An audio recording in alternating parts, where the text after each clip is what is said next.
adduunyadu qiimo badan ma laha waa meel lagu gaboobo adduunku gabooba yaala afar cudur oo aakhira aan oolinba adduunka yaala cudurka koowaadi waa gabow adduunka waa lagu gaboobaa ninkii quruxda badnaa ee lixaadka lahaa ee timihiisii gadh iyo madaxba madoobaayeen ee indhihiisu fayda ahaayeen ee u tallaabsanaya la yaabka lahaa mise waa gabowo gadhkii timihii waa caddaadeen indhihii araggii waa soo guray dhegihii waa cuslaadeen hadalka kor igu qaad buu ku leeyahay ninka itaal roonaa oo ka qurux badnaa ninkaas waxaa lagu leeyahay weli lama arag ninkaas ku dhexdhacay aad moodid shay naqaska laga saarayo kale adduunku waa meel lagu gaajoodo gaajaa taala intaa waxaad maqlaysaa waxbaa dhammaaday waxbaa go'ay waxbaa intaa kale waxaysan adduunku waa meel lagu bukoodo oo bugtaa taalla waxaa dhakhaatiirtu dabaqya dhisatay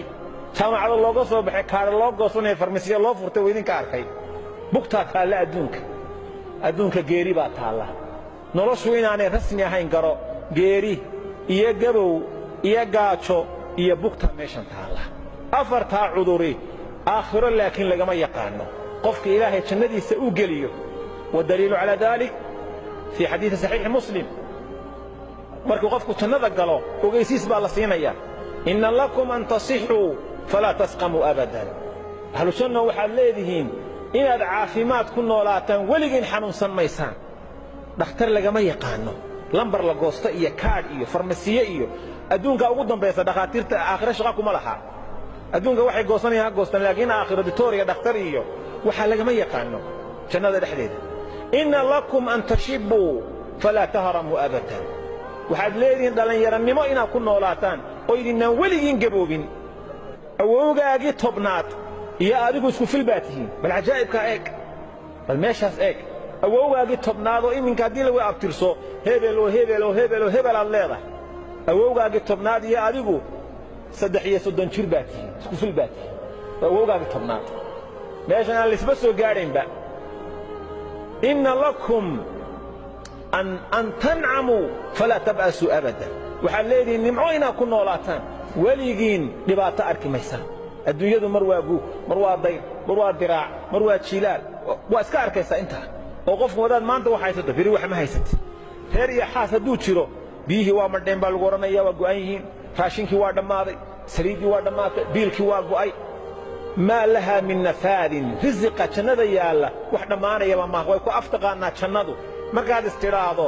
war maanta malaha waxaa kugu wacnaa xoogaa tufaaxa inaad cunto laan durdurinaysaaba kuu imanaysa waatan waa ku aftaqaannaaba iska hurhurun weeye wixii kale adeegahana ikhyaar baa laguu sameeyey wayatuufu calayhim wildaanun mukhalladuuna idaa ra'aytahum xasibtahum lu'lu'an mansuura wiilasha meeshaad joogo quruxda haddaad aragto luul saa meesha loogu firdhiyey baad mooddaa baa ilahay leeyahy subxana wataala aakhiro waa meel aan lagu dhiman geeri ma jirto inna lakum an taxyaw falaa tamuutuu abadan waxaad leedihin inaad noolaataan weligiin ma dhimanaysaan meeshaasaa qofka mu'minka ah ee wax fahmaya halkaasu inuu u shaqaysta la rabaa in qofku fadhiga ka kaco oo habeennadan adduunka aadan ku tiigaalin diintaada gacanta midig aad ku qabsato adduunyadaadana gacanta bidix aad ku qabsato si raganimo leh ilaahay u caabudid adduunyada iyo waxa xumaanta aad iska ilaalisid waxyaabaha macaasida maanta faraha badan ee taalla ee fududaaday jeebka lagu weysitaayo moobeelladii iyo wax kasta oo waadiga arkayo mid weyn iyo mid dhallinyaro ahba jeegadii baa la wada xiirtay timasaa u wada taagan ka'annahaa ru'uusu shayaatiin aad mooddi waxay aadan garanayn baa la wataa ilaahay ogow qofka muslimka ahow mararka qaarkood waa lagu ibtilaynayaa waxyaabihii lagaa xarrimay ee macaasida ahaa ee fitanta ahaa ee xumaa ayaa lagugu soo daynayaa waxaa ilaahay ku eegayaa bal inaad waxan ku daqaqanto oo aad faraha la geshid iyo inaad is-ururiso oo tidhaahdo ilaahay imtixaan buu aniga ila damcay nooc kasta ahow wadaliilu calaa daalik ilaahay qur'aanka wuxu uhi yaa ayuha aladiina aamanuu laa taqtuluu sayda wa antum xurum u fiirsaad halkaa dadka mu'miniinta ohow ugaadha ha dilina ma ugaadhsan kartaan idinkoo cumro soo xidhay ama xaj soo xidhay ma ugaadhsan kartaan haddaad berriga maraysaan iska ilaaliyaa layidhi saxaabadii rasuulku way soo baxeen waxaa la soo baray cumraa loo soo baxay iyagoo waddadii maraya mise deeradii iyo sakaaradii iyo biciidkii iyo garanuugtii wixii ayda ku jiray ayaa la soo saaray markaasaa awrtoodii iyo fardahoodii bay saa u dhex maraysaa tanaaluhu aydiikum wa rimaaxukum liyaclama allaahu man yakhaafuhu bilghayb ugaadhii lagu rafaadi jiray ninka sidaa yidhaahdee laaca garanuug weynaatay buu soo qabanayaa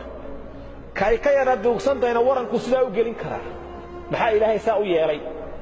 ilaahay markii laydin yidhaha ugaadhsanina waxaa loo soo saaray waa lagu eegayaa bal waxa kan inaad ku daqiiqantiyo in kale ilaahay si uu marka u ogaado qofka rabbi ka cabsanaya allah in ka cabsanno ilaahay dembigeenna ha dhaafo khaatumadana allah haynoo hagaajiyo ilaahay islaamnimada iyo iimaanka haynoo xafido walaala gacaloo mu'miniina allah hayna ka yeelo inta bugtana allah haynoo shaafiyo intii dhimatay allah u naxariisto waalidiinteen ilaahay naxariista janno ha siiyo qabrigooda allah u waasiciyo ilaahay qabrigooda beer jannaad ha uga dhigo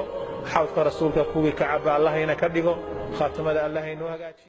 آمالنا نهرا تسيل عذبا كماء السلسبيل ومذكرات في الحياة منها ارتوى جيل فجيل آمالنا نهرا تسيل